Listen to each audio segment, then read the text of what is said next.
आणि यानंतर राजेंद्र हगवण्याचे काळे कारनामे आणखी समोर आलेले आहेत। त्या संदर्भातल्या टॉप 9 बातम्या बघूयात।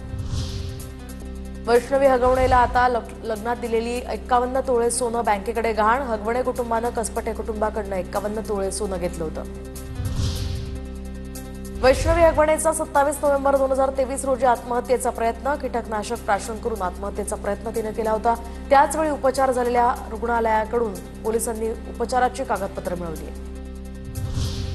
पैशाच्या हव्यासापोटी हगवणे कुटुंबानं वैष्णवीचा बळी घेतलाय। वैष्णवीचे वडील अनिल कसपटे यांचा हगवणे कुटुंबावर आरोप। हगवणे कुटुंब आर्थिक विवंचनेत। निलेश चव्हाण हा गुंड प्रवृत्तीचा माणूस, अनिल कसपटेंचा आरोप। करुणा मुंडेंनी कसपटे कुटुंबांची भेट घेतली, तर करुणा मुंडेंकडून कसपटे कुटुंबियांचं सांत्वन। वैष्णवीची आत्महत्या नाही तर हत्या, करुणा मुंडेंचा आरोप।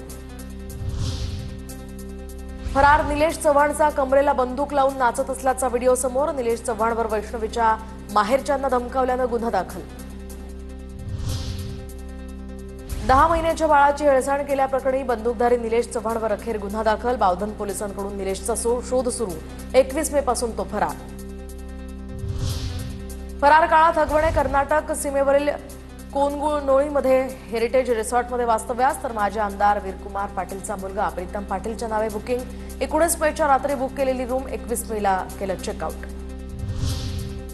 आरोपी राजेंद्र हगवणे मावळातील पवनानगर भागामध्ये असलेल्या बंडू फाटक याच्या फार्म हाऊसवर मुक्कामी होते, तर याच फार्म हाऊसवर आरोपी राजेंद्र हगवणे थार गाडी घेऊन आल्याची माहिती।